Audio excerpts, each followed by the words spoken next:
Est-ce que j'ai envie de commencer à gagner du cash dans 20 ans ou aujourd'hui? Voilà. Donc moi, clairement, mon objectif, c'est d'augmenter mes revenus dès demain.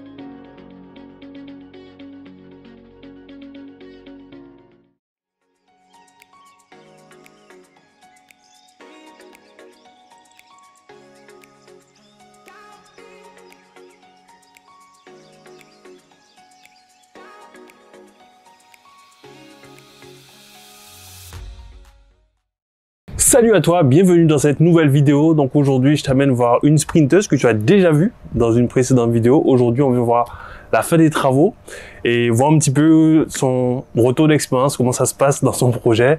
Et comme ça va pouvoir te montrer un petit peu comment ça se passe du début jusqu'à la fin d'un projet de sprinter. Christelle, comment vas-tu? Salut Candy, ça va et toi? Ça va nickel. Alors c'est à toi de me dire comment ça s'est passé là, tout ce projet là du coup. Ah oui, non mais ça a été, comme je te disais, une fois plus difficile qu'un accouchement. J'imagine. Déjà plus long parce que ça a duré plus que 9 mois. Ouais. Et ensuite, oui, beaucoup de péripéties, mais comme je te disais, ce qui compte, c'est vraiment de persévérer en fait. Ouais, j'imagine. Persévérer et ne jamais lâcher. Et c'est ça qui fait la différence avec ton accompagnement et aussi l'investissement qu'on peut mettre. C'est que, en fait, le truc, c'est qu'une fois que tu as pris le train, en fait, l'arrêt, c'est la fin du projet. Ah ouais, donc tu peux pas sauter du train, c'est pas possible.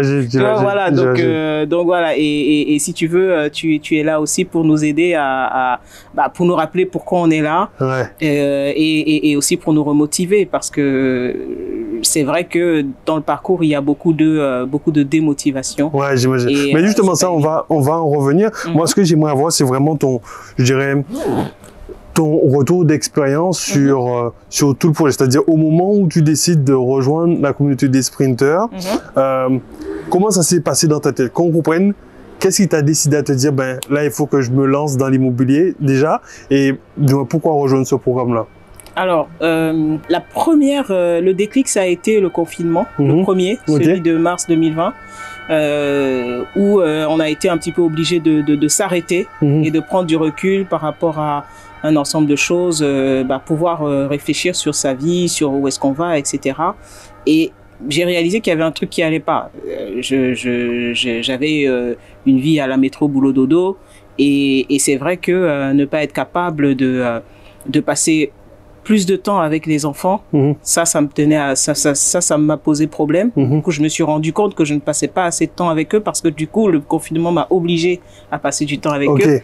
Et je me suis dit, et en même temps, j'étais dans une logique de vouloir, on va dire, améliorer ma situation financière, gagner un peu plus d'argent.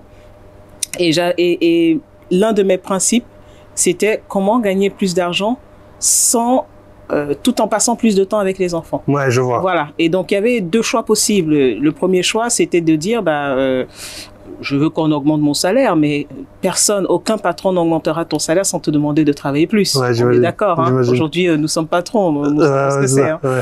Voilà. Et du coup, je me suis dit, OK, je veux pas leur donner mon temps, donc qu'est-ce que je fais?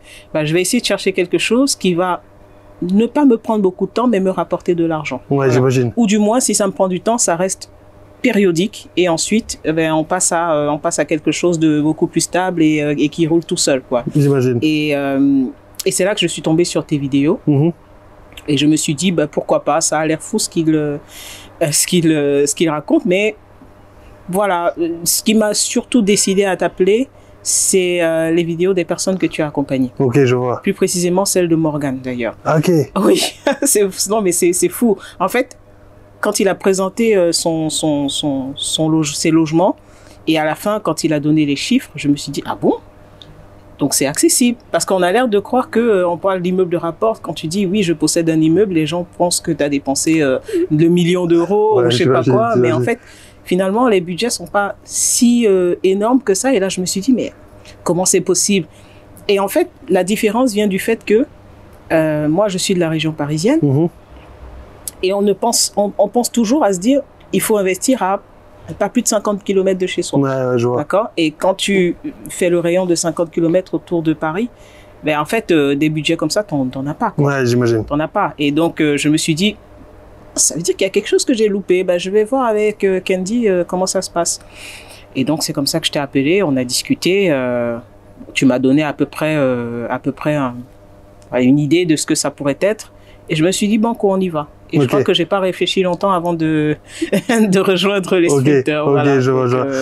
Voilà. Non, mais c'est cool. Alors, justement, tu fais le choix de rejoindre les sprinters, tu commences à rechercher tes biens. Alors, comment ça s'est passé pour toi pour la recherche de biens? Est-ce que tu as eu des difficultés sur la recherche du bien en particulier ou ça a été fluide? Pas vraiment, parce que je suis quelqu'un de très, très scolaire. Donc, tu as mis en ligne un ensemble de vidéos qui expliquent exactement quels sont les critères qu'on doit respecter. Et j'ai très rapidement identifié ce qu'il fallait faire, ce à quoi il fallait faire attention lors des visites, etc. Et j'ai eu la chance que ce produit était disponible au moment où je cherchais. Et donc, j'ai fait une première visite. Ensuite, j'ai fait une deuxième visite avec les artisans pour confirmer un petit peu la tenue, enfin, du moins ce que valaient les travaux. Et ensuite, j'ai fait mon offre qui a été heureusement acceptée. Ça s'est passé assez rapidement. Je pense que je visite courant septembre et je signe. Alors quand je dis je signe chez le notaire, mi-décembre. Ouais, je vois. Voilà. Ok. Et justement, tu as trouvé le bien, tu as fait les visites avec les artisans, tu as validé le projet. Donc au départ, c'était 5 logements, mais ça, on en parlera plus tard. Du coup, au niveau du financement, comment ça s'est passé pour toi? Est-ce que tu as eu des difficultés? Quelles sont les difficultés que tu as rencontrées du coup? La difficulté que j'ai rencontrée, c'est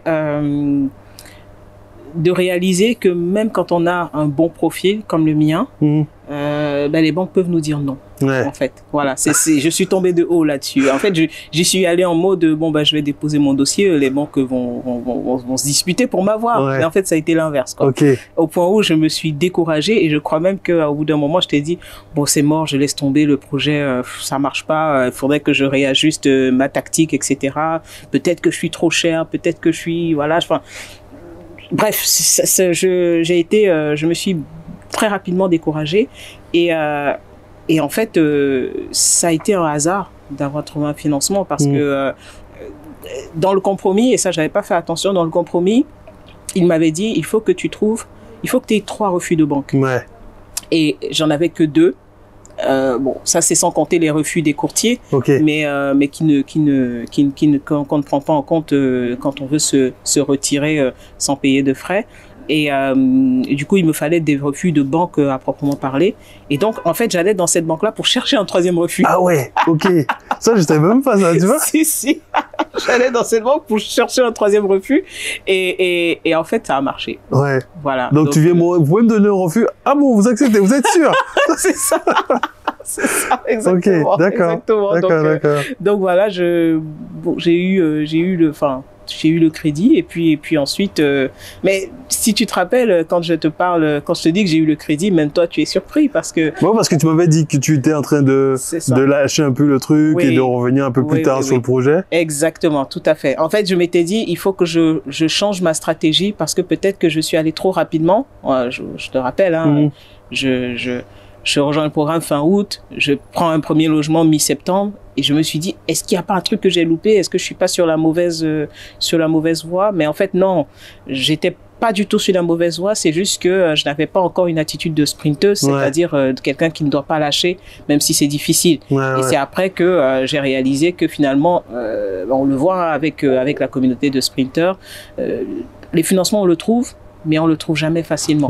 Je vois. Voilà. Donc ça, c'est le petit truc que j'avais pas forcément en tête. Et heureusement pour moi que cette troisième recherche de financement a été la bonne.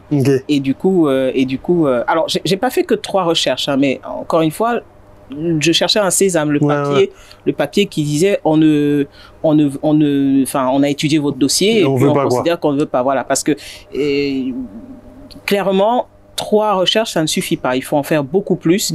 Et en gros, la plupart des recherches, des contacts que j'avais avec les banques, c'était je présente mon dossier et ils disent non, mais on ne veut même pas le recevoir. Donc, dans ces cas-là, il n'y a pas de quoi justifier l'obtention d'un refus. Donc voilà. Donc il y a une première difficulté qui consiste à la banque accepte de recevoir votre dossier. Et ensuite, elle l'étudie et elle vous fait un non formel. Voilà. Donc, c'était un petit peu ça le processus. Et donc, la troisième banque qui a accepté mon dossier, indépendamment de tout le travail que les courtiers ont fait. Hein. Là, je parle de ce que moi j'ai fait dans ma vie personnelle. Et donc, la troisième banque qui a accepté mon dossier a aussi accepté le financement. Et c'est comme ça que les choses se sont enchaînées finalement. Et donc j'obtiens mon financement début décembre et puis je signe mi-décembre, j'ai les clés, quoi. J'imagine. Alors, on va se remettre un peu dans l'état d'esprit dans lequel tu es quand cette banque te dit « Ok, on te suit ». Toi, comment tu te sens émotionnellement? Parce que je ne réalise pas. Je ne réalise pas parce que dans ma tête, j'avais déjà abandonné le projet. Je me projetais déjà sur autre chose. Et en me disant, il faut que je réétudie ma stratégie pour voir ce qui n'a pas marché la première fois. Donc, je ne réalise pas, en fait.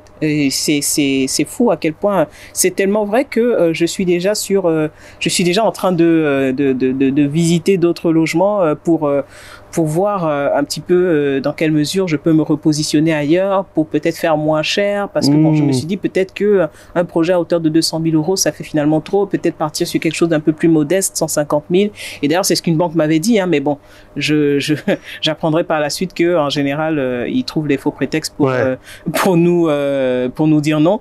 Mais voilà, une banque m'avait dit oui, mais ça fait beaucoup pour ce type de projet, vous comprenez, etc. Je fais mais peut-être que c'est là que j'ai péché, peut-être que j'aurais dû être plus modeste, etc. Voilà. Mais en fait non, donc je ne réalise pas et c'est d'ailleurs pour ça que quand on en parle, je t'en parle de façon détachée. Et là tu me dis non mais attends. Tu m'annonces ça comme ça, que tu as eu ton financement comme ça, dans une phrase perdue. Voilà. C'est vrai, je me rappelle de ça. Ouais, qui dit, au fait, bon, mais j'ai eu le financement, et donc du coup, voilà. Ouais, c'est ça. Et tu rigoles, là. On était dans un stade où on galérait, il a dû me dire ça, genre normal, quoi. Bah oui, c'est ça. Donc, du coup, Non, mais c'est cool. Alors, du coup, tu trouves le financement. Comment ça s'enchaîne? Donc là, tu dois rechercher les artisans ou tu avais déjà fait des devis? Comment ça se passe pour la suite? Non, j'avais déjà mon artisan. Enfin, tout était carré et dès que j'ai eu le financement, je l'ai contacté. Il m'a dit bon là, je suis en train de finaliser quelques chantiers, donc je pourrais prendre le tien. Je crois qu'il m'a dit début février 2021. Et donc je me suis dit je vais en chercher d'autres parce que voilà, je vais pas attendre un mois et demi comme ça d'avant. Et quand j'en ai parlé avec toi, tu m'as dit mais si tu trouves un artisan qui est disponible tout de suite, je pense que il y a un problème, quoi. Normalement, un bon artisan, il est pas tout de suite disponible. Voilà, c'est ça. Donc, du coup, ça m'a un peu calmé et j'ai attendu tranquillement fin janvier, quoi. Ok, je vois. Donc là, les travaux se lancent, ils commencent à tout casser. Déjà, bon, t'avais jamais fait de travaux. Non. Toi, quand tu arrives dans le bien qui était bon, on mettra des vidéos, du moins des vidéos d'avant, comment c'était.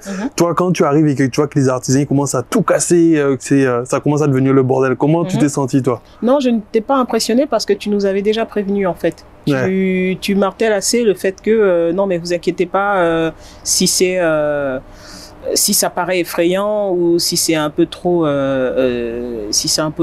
dégueulasse, voilà, vous inquiétez pas, c'est normal. Il faut passer par cette étape, surtout quand on récupère des maisons comme ça dans leur jus, qui n'ont pas bougé depuis plus de 30 ans. Voilà, donc il faut s'attendre à faire des choses. Et puis en plus, sachant qu'on refait quasiment tout, hein, la plomberie, l'électricité, forcément, voilà, il faut détruire. On refait des cloisons, etc. Donc il faut s'attendre à ce que ce soit comme ça. Quoi. Donc tu nous avais prévenu, je n'étais pas surprise. Et puis finalement, de ne pas être du métier, ça a quelque part aidé parce que en fait j'étais dans un sentiment un peu trouble. D'un côté, j'étais pas inquiète parce que tu nous avais prévenu, mais de l'autre, j'avais du mal à visualiser où est-ce qu'ils allaient. Ouais, je vois. Ok. J'avais beaucoup de mal. Alors avec mon deuxième chantier, peut-être que ce sera différent.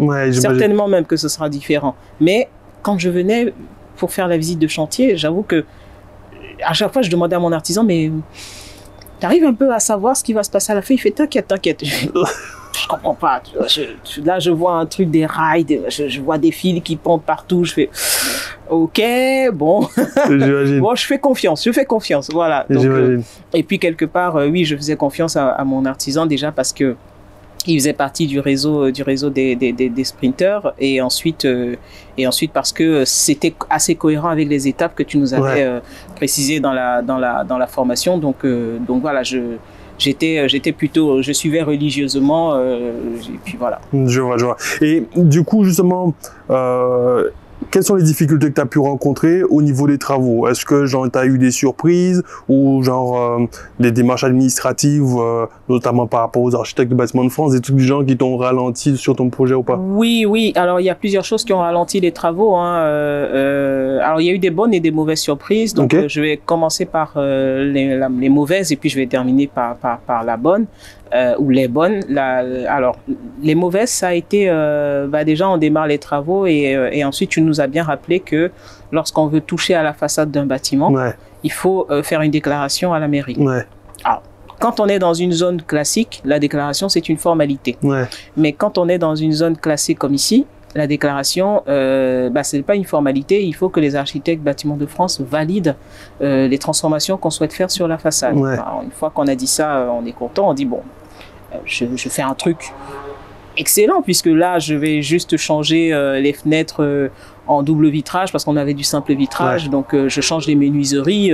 En fait, et en plus, au départ, j'avais même l'ambition de repeindre la façade pour que ce soit joli, comme mon voisin, etc. Et je me suis dit, ce n'est que de l'amélioration, donc les mecs ils vont même être plutôt contents. Mais en fait non, ils t'expliquent que ah oui, mais comme c'est dans une zone classée, puisqu'il y a un monument historique juste à côté, eh ben en fait il faut pas dégrader l'aspect visuel de la façade, et du coup il faut maintenir les mêmes moulures, voilà, ils m'ont émis un ensemble de recommandations, et là je me suis dit oula, c'est assez compliqué.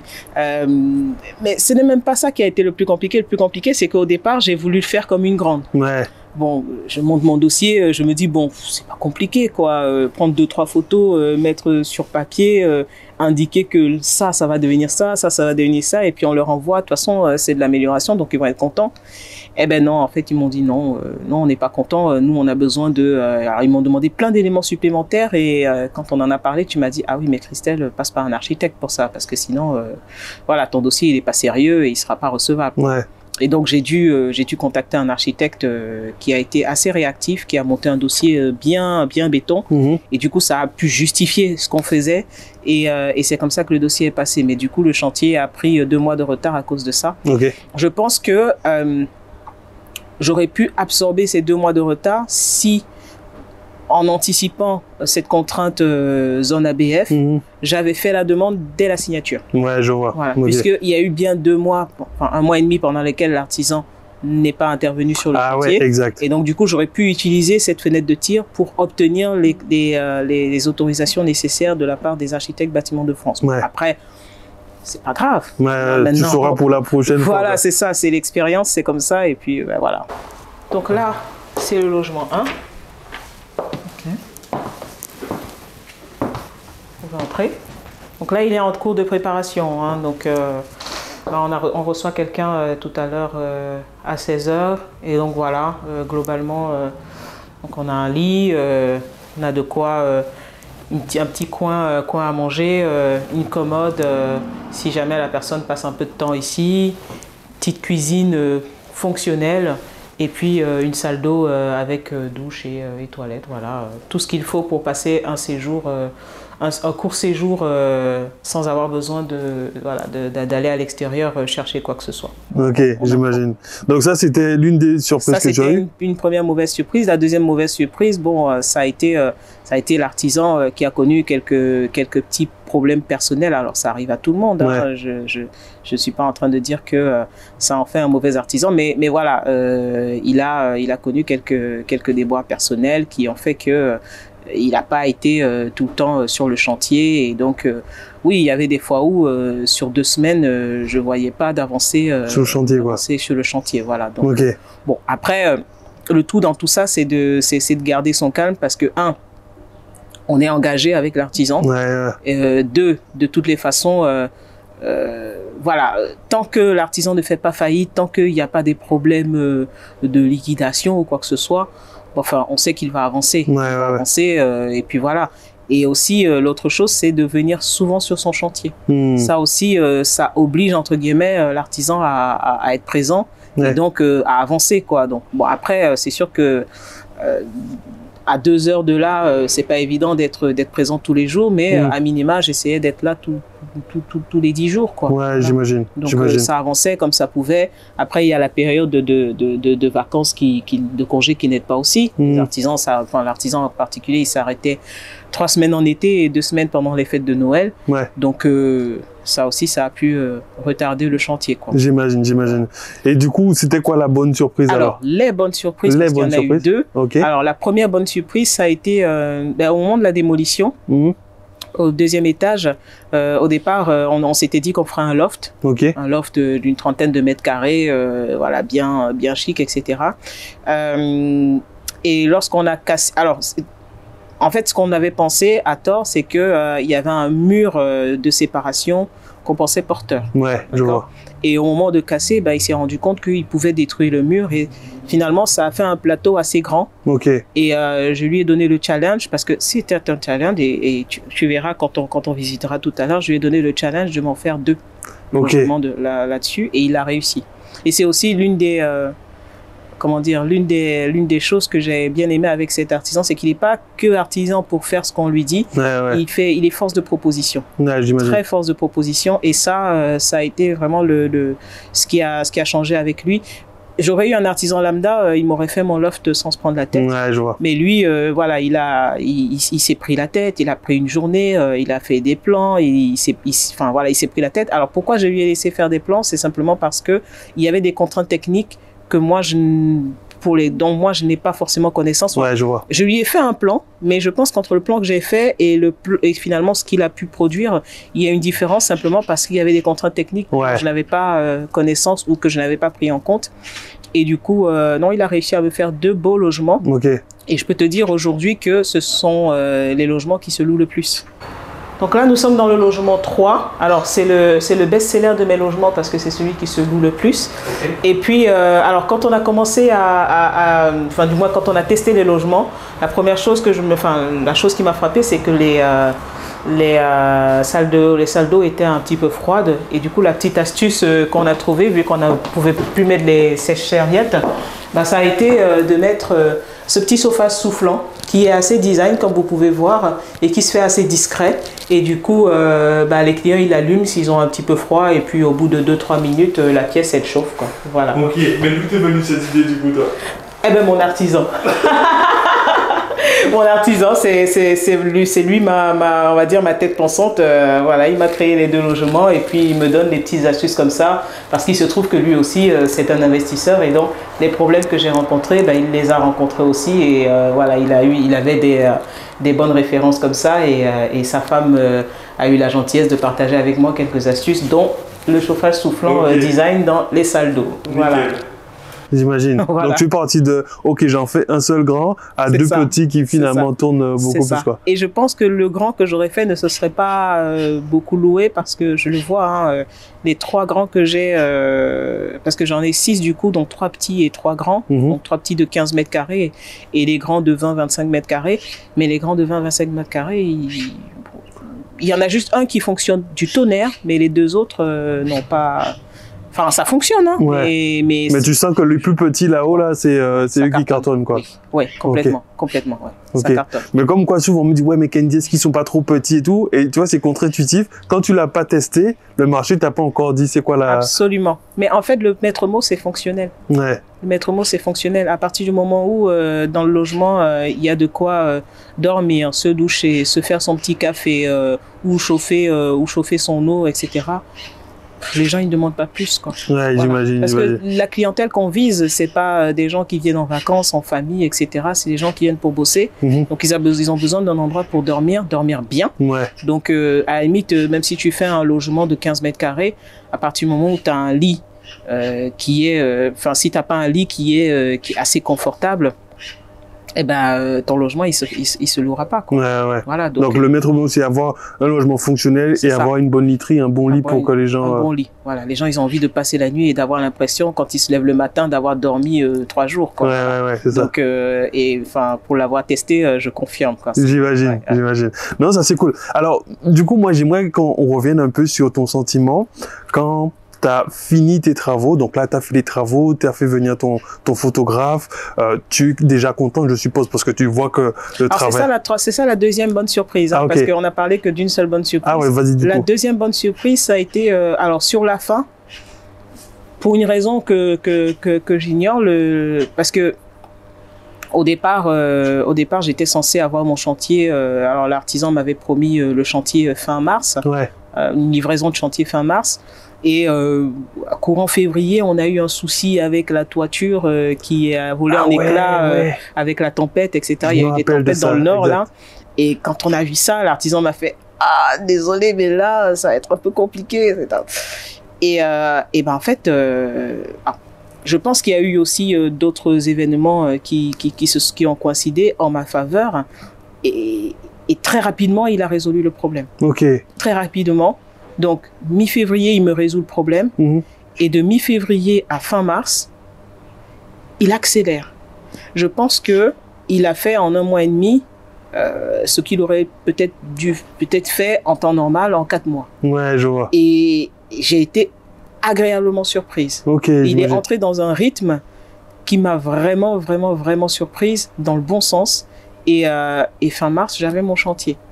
Alors, c'est là que j'ai un peu mis en pratique, quelques compétences projet pour un peu organiser tout ça. Et donc, en fait, au moment où l'artisan a terminé, la femme de ménage a pris le relais, 2 jours. Au bout des 2 jours, le photographe a pris le relais. Et moi j'étais là en parallèle pour gérer tout l'administratif, BES 24, etc. Et ce qui fait que, on me livre le chantier le 31 mars. Le 1er, l'artisan vient tout monter. Le 1er, la femme de ménage enchaîne avec tout le nettoyage, la déco, etc. Bon, j'ai participé aussi, hein, mais voilà. Et j'ai pris une décoratrice, je tiens à le préciser, parce que, alors, pas que je ne sais pas décorer, mais à un moment donné, je me suis dit, pour être compétitive, pour que mes logements soient choisis avant les autres logements présents dans la ville, eh bien, il faut que lorsqu'on les voit sur le site, eh bien, qu'on ait envie de cliquer dessus. J'imagine. Voilà. Et je le vois dans les stats, hein, ça fonctionne très bien. Donc, j'ai pris une décoratrice, j'ai fait cet effort et tout s'est enchaîné, ce qui fait que j'ai reçu mon premier client le 7 avril. Voilà. Donc, ça a été une période assez compliquée pour moi, mais finalement, avec le recul, je suis assez contente parce que je l'ai planifié. J'ai fait les courses tout le temps. À chaque fois que je venais sur la ville, j'avais la voiture chargée comme si je partais en voyage, en déménagement, je sais pas quoi. Mais voilà, il y a eu une organisation de fou qui s'est mise en place et ça a fonctionné. Et depuis le 7 avril, ça tourne, ça désemplit pas. J'imagine. Voilà. Alors du coup, dis-moi comment tu t'es senti quand tu as eu cette première réservation là où tu vois, il y a quelqu'un qui décide de choisir ton logement pour venir chez toi. J'ai paniqué. J'ai paniqué, simplement. J'ai paniqué parce que je me sentais pas prête, en fait. Mais pour des mauvaises raisons. Je me sentais pas prête parce que j'avais pas bien paramétré les prix. J'avais peur que ce soit trop cher ou pas assez. J'avais peur que ça se synchronise pas bien entre BES 24, Booking, Airbnb. En fait, si tu veux, ça m'a surprise. En fait. Je m'attendais pas à ce que dès que le logement, parce que en fait, ce qu'il faut savoir, c'est que dès que tu cliques sur publier, moins d'1 heure après, la personne qui fait la recherche qui correspond à ton logement, il voit le logement. Comme le logement plaît, parce que voilà, c'est assez cosy, assez joli. Et en plus, au début, voilà, j'ai mis des prix plutôt attractifs pour attirer du monde. Ça a commencé, quoi. Donc, le vendredi 7, le vendredi, c'était le 8. Non, le jeudi 7, j'avais mon premier client. Donc, qui a passé la nuit. Donc, c'est un seul client qui a passé la nuit du jeudi au vendredi. Le vendredi, j'avais 2 clients. Le samedi, j'en avais 3. Le dimanche, j'étais full. Voilà. J'imagine. Et j'ai paniqué parce que j'avais le sentiment de ne pas être prête. Mais en fait, ça sert à rien de paniquer parce que finalement, quand on une fois qu'on lance la machine, et c'est comme partout, hein, le tout c'est de lancer la machine, mais une fois que tu lances la machine, en fait, tu règles les problèmes. Comme ils arrivent. D'accord? Mais si on se dit, j'attends la situation idéale avant de pouvoir partir en production, avant de pouvoir ouvrir les logements, mais en fait, on les ouvrira jamais. Ou alors, on les ouvrira avec 6 mois de décalage, quoi. Donc, on vaut mieux ouvrir. S'il y a un problème avec la femme de ménage, eh ben on va régler. S'il y a un problème avec les clés, eh ben on va régler. S'il y a un problème avec l'électricité, on va régler. Je vois. Il n'y a rien qui ne soit pas réglable, en fait. C'est que il y a toujours des solutions. Il n'y a pas de problème, il n'y a que des solutions. Il n'y a pas de problème, il n'y a que des solutions.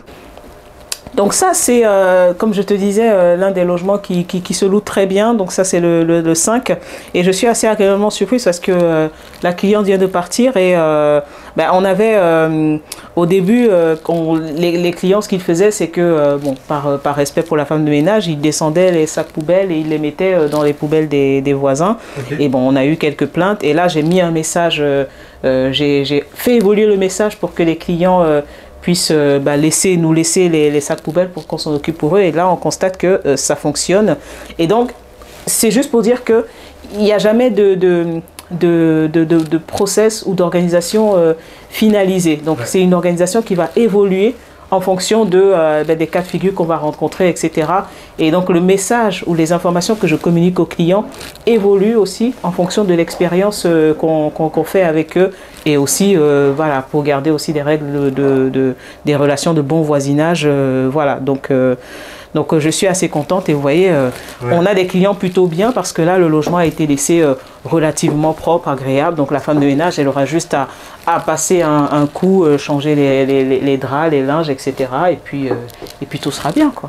Voilà. Mais je me rappelle, je ne sais plus si on en avait discuté, les petits canapés, les petits coussins sur le mur, là, ça de faire un peu genre canapé et tout. C'est ça, exactement. Donc ça, effectivement. Alors ça, ces discussions, c'était pour la 4.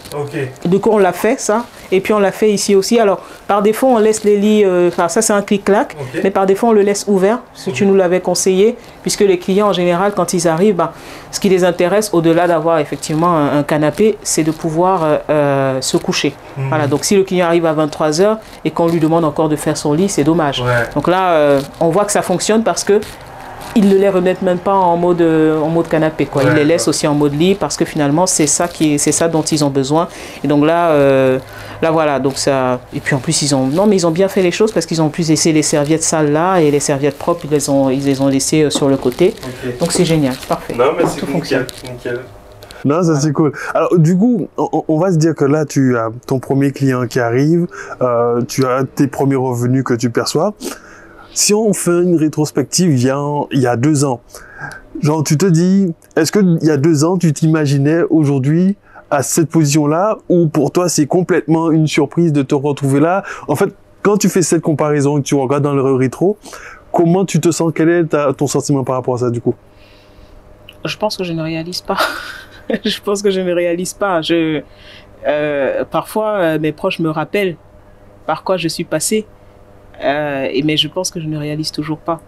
J'ai l'impression que ce que j'ai fait, c'était pas si compliqué que ça. Ouais, je vois. Voilà. Mais souvent, les sprinters ont ce sentiment, en se disant, bon, ça va, quoi. Mais en fait, de l'extérieur, on se dit, mais frère, t'imagines pas où tu es monté, là, tu vois. Non, genre, t'as gravi une montagne et tu es au sommet et tu te dis, bon, ça va. Mais en fait... C'est ça. Et pourtant, quand j'étais au pied, il y a eu beaucoup de moments de panique. J'imagine. D'ailleurs, c'est pour ça que ton accompagnement est clé et c'est pour ça que je conseille à tout le monde de se faire accompagner, du moins sur les premiers projets. C'est que il va y avoir des moments difficiles. C'est incontournable. Mais tu sais, c'est comme je vais encore revenir sur cet exemple, mais c'est parce que c'est quelque chose qui me touche beaucoup. C'est comme un accouchement. Quand c'est difficile, c'est très difficile. Mais quand on arrive au bout, on n'a qu'une envie, c'est y retourner, quoi. Je vois. Voilà. Mais tu vois, je pense qu'on avait vu ça en plusieurs sessions, on se disait, le truc c'est qu'on dit, c'est compliqué, mais après ils ont fini et ils veulent genre recommencer, je me rappelle, avec Aimé, Benoît, on avait la même... oui, c'est ça. C'est-à-dire que c'est difficile, je dis pas que c'est facile, hein. Y a des moments très compliqués, il y a des galères, mais qu'on peut même pas imaginer. Mais au final, Voilà, c'est quand on se rend compte que c'est le propre de la vie finalement, gérer les galères. Et c'est pas valable que pour des projets comme ça, c'est valable même pour la vie de tous les jours. Tu vas te lever le matin, tu vas dire bon, je dois aller à un rendez-vous important. Et ben là, tu te retrouves avec un pneu crevé. Tu fais quoi? Ouais, faut trouver une solution. Faut trouver une solution. Exact. Tu mets pas ta tête au goudron pour autant. Voilà, tu trouves une solution et tu avances. Et puis si tu trouves pas de solution, ben c'est pas grave. Enfin, voilà, il y a toujours un moyen de s'en sortir. Mais dans tous les cas, il faut savoir que la vie s'arrêtera pas pour autant. L'horloge continuera de tourner. Donc tu as deux choix. Soit tu décides de subir, soit tu te bats. Pour être toujours maître de ton destin en fait. J'imagine. Non mais ça c'est cool. Alors on va dire que là ton petit bébé est arrivé, ton gros bébé même est arrivé dans le monde réel là. Maintenant qu'on parle un peu chiffres, est-ce que tu veux me dire combien ça t'a coûté au total au niveau de l'achat du bien, des travaux? Au total, on est sur 220 000 euros. 220 000 euros, oui. Ok, pour 6 logements. Là, j'ai inclus aussi l'aménagement. Ok. Tout ce que ça m'a coûté, même la déco, tout, on est sur du 220 000 euros. Ouais. Ok, 220 000 euros. Et là, en moyenne, alors, je ne sais pas si tu as déjà un mois plein de revenus ou pas encore. Non, je n'ai que le mois d'avril qui, du coup, a duré 3 semaines puisque j'ai commencé avec une semaine de décalage. Alors, c'est difficile de parler de... Enfin, j'aime pas trop parler de revenus parce que derrière, ça se mitige beaucoup avec les charges. Même. Et il faut savoir qu'on a des charges sur le crédit, la femme de ménage, l'électricité et tout ça. Et sans compter aussi quelque chose que j'arrive pas encore à anticiper parce que j'ai pas encore assez de recul, c'est des charges qu'on ne prévoit pas. Par exemple, hier, avec le petit problème que je t'ai expliqué, j'étais à 2 doigts d'appeler un serrurier, par exemple, tu vois. Et quand tu appelles un serrurier de nuit, c'est tout de suite 200 euros qui tombent. Voilà. Donc là, ce que je vais donner comme chiffre, c'est plutôt des revenus, ce qu'on appelle le chiffre d'affaires. Ouais, chiffre d'affaires, ouais. Voilà. Et ça, c'est plutôt... alors, sur avril, j'ai fait environ 4 500 euros. De chiffre d'affaires, d'accord. Sur 3 semaines. Sur 3 semaines. Ouais. Donc, on est sur une moyenne de 1 500 euros par semaine. Ok, je vois. Donc ça veut dire qu'en gros, si là en plus ça avait commencé avec des prix un peu plus faibles au départ. J'avais commencé avec des prix plus faibles, oui. C'est vrai que là j'ai commencé à remonter les prix. J'ai eu une appréhension parce que je me suis dit est-ce que ça va continuer à se louer, mais j'ai remonté les prix milieu de semaine dernière. Là, je suis full la semaine prochaine. Ouais. Mais tu vois, c'est assez drôle parce que, genre, je me vois vous dire, vous inquiétez pas, faut commencer doucement et après, ça va passer. Mais bizarrement, il y a souvent des sprinters qui me disent, Candy, soit, genre, ils ont pas écouté, ils ont mis le prix trop au départ, ou alors, soit ils ont cette crainte de se dire, est-ce que ça va continuer de se louer? C'est ça. En fait, après, si tu veux, pour moi, c'est des craintes normales. Parce que, moi, je me dis, si au minimum, j'arrive à payer mes charges à la fin du mois, ça me va. Ouais, je vois. Donc, il y a ce petit stress quand le mois commence de te dire comment je vais faire, etc. Bon, en réalité, tu te rends compte que c'est une fausse crainte parce que, tu vois, là, on est quoi? On est le 6 mai aujourd'hui. Ouais.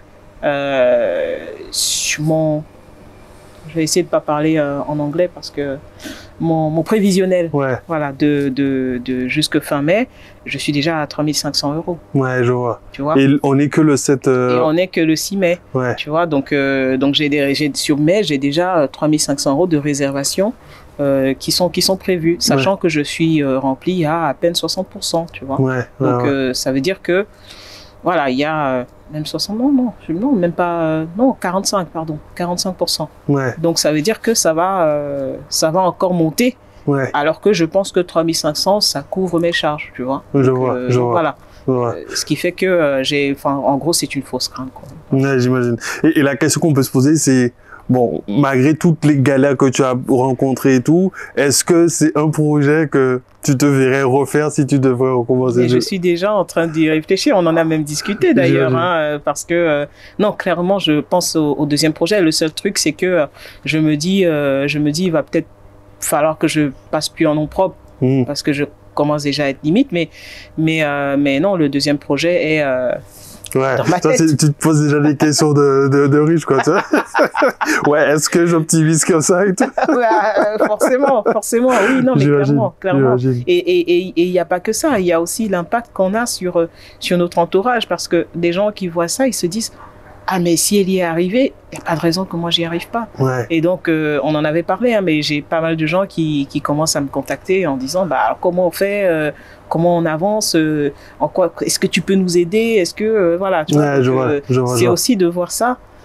Et des gens qui pourtant au début faisaient tout pour bloquer, hein, faisaient tout en disant mais non, tu vas pas y arriver, mais comment tu vas faire, attends, mais c'est à 2 heures de chez toi, mais s'il y a un problème, qu'est-ce que tu vas faire? C'est ça. C'est pas grave. Ouais. C'est un peu le même truc que les gens disent souvent. Au début, ils me disaient que je vais me foirer, et maintenant ils me demandent est-ce que j'embauche, quoi. Tu vois.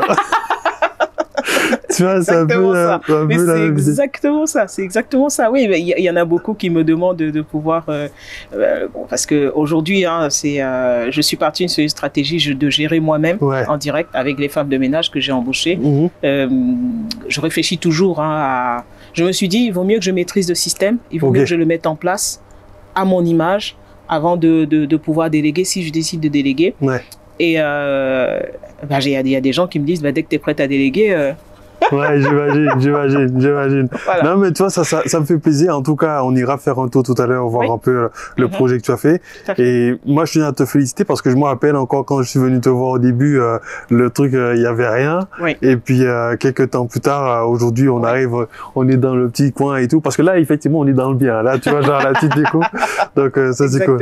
Alors, du coup, toi, qu'est-ce que tu pourrais dire à quelqu'un qui aujourd'hui hésite, qui est peut-être dans ta situation, peut-être il y a 2 ans, qui se dit mais est-ce que vraiment c'est fait pour moi ce genre de truc, qu'est-ce que tu pourrais lui dire par rapport à ton expérience sur ce type de projet du coup?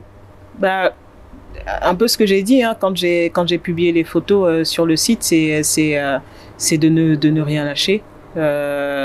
Si la personne hésite, eh ben, qu'il discute avec des gens qui sont passés par là.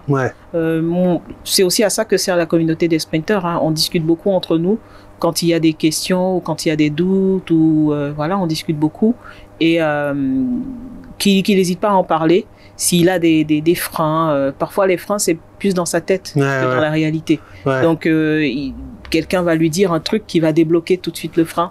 Donc il n'hésite pas à en parler. Et puis s'il sent que mais il faut pas y aller si on n'est pas certain de pouvoir mener le projet jusqu'au bout, quoi. Parce que ça reste quand même des projets qui demandent beaucoup de persévérance, beaucoup de motivation, beaucoup d'endurance, être concentré sur son projet. Et si on a autre chose qui nous préoccupe ou qui va mobiliser notre attention, il faut pas y aller. Il faut attendre d'être complètement, d'être capable d'y consacrer beaucoup de temps, parce qu'il y a beaucoup de petites choses en fait. Et si on loupe, on risque de faire des erreurs qui vont nous faire perdre énormément de temps. Alors, on va y arriver, hein, mais voilà, il y a plein de petites choses. Et donc, les vidéos des formations, il faut les suivre de façon très scolaire. Enfin, si on achète le mauvais immeuble, c'est pas bon. Donc, si on n'est pas attentif, si on n'est pas vraiment concentré, eh ben, on risque de faire des erreurs, et ça, ce serait dommage, quoi. Voilà. Donc, je conseille à la personne si elle hésite, de se renseigner, de discuter, et si elle a des préoccupations dans la vie ou des problèmes et ça arrive, hein, qui font que elles ne peuvent pas se concentrer sur ce type de projet, eh ben c'est pas grave, elle attend 6 mois, elle attend 1 an, et puis elle le fera quand elle se sentira un peu plus voilà, quand elle aura un peu plus de temps à consacrer, quoi. Voilà. Moi, c'est mon avis. Après, j'imagine. Non, mais écoute, franchement, merci pour ton retour d'expérience, ça fait plaisir. En plus, le fait d'avoir pu suivre un peu ton parcours du début à la fin. Ce qu'on fera, c'est qu'on fera même un montage genre avant, après, comme ça, on pourra voir un peu l'évolution. Tout à fait. En tout cas, j'espère que cette vidéo t'a inspiré, que tu as pu voir un peu le parcours de Christelle. Et puis, j'espère que justement, tu pourras toi te lancer sur ce type de projet. Si ça t'intéresse, ben tu verras, on a mis des informations dans la description. Et si ça t'a plu, ben, je t'invite à mettre un pouce bleu pour Christelle, justement. Et puis si tu es arrivé jusque-là, mets-nous Sprinter en commentaire, comme ça on saura que tu es un vrai, quoi. Ok, d'ici là, je te souhaite une bonne journée, je te dis à très bientôt et je te dis ciao, ciao.